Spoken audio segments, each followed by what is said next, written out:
Ukraine জুড়ে রাশিয়ার হামলা আরও তীব্র হয়েছে। হতাহত হচ্ছে অনেক মানুষ। খার্কিভ অঞ্চলে একাধিক শহর ও গ্রামে সামরিক অভিযানে প্রাণহানি ঘটেছে। সুমি অঞ্চলে ড্রোন নিক্ষেপ করলে আহত হন শিশুসহ অনেকে। দক্ষিণ পূর্বাঞ্চলের নিকোপোলে একটি বাজারে ড্রোনের আঘাতে কয়েকজন নিহত ও বহু মানুষ আহত হন। দোনেৎস্কেও প্রাণহানির খবর মিলেছে।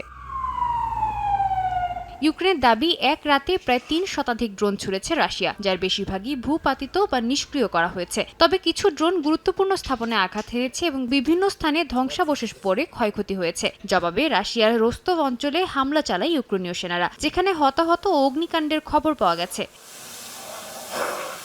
এমন পরিস্থিতিতে তুরস্কের প্রেসিডেন্ট রিসেপ তাইয়েপ এরদোয়ানের সঙ্গে ইস্তাম্বুলে বৈঠক করেন ইউক্রেনের প্রেসিডেন্ট ভলোদিমির জেলেনস্কি।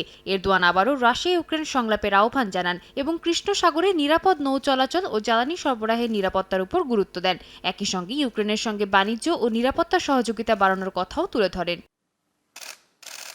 জেলেনস্কি জানিয়েছেন তিনি রুশ প্রেসিডেন্ট ভ্লাদিমির পুতিনের সঙ্গে সরাসরি আলোচনায় বসতে প্রস্তুত। যেকোনো ফরম্যাটে নেতাদের পর্যায়ের বৈঠকের বিষয়ে আগ্রহ প্রকাশ করে তিনি বলেন, তুরস্কের মধ্যস্থতায় ইস্তাম্বুলে আলোচনা আয়োজনের উদ্যোগকে স্বাগত জানায় কিয়েভ। জেলেনস্কি জানান, যুদ্ধ থামাতে কূটনৈতিক পথকে সক্রিয় করার উপর জোর দিচ্ছে ইউক্রেন।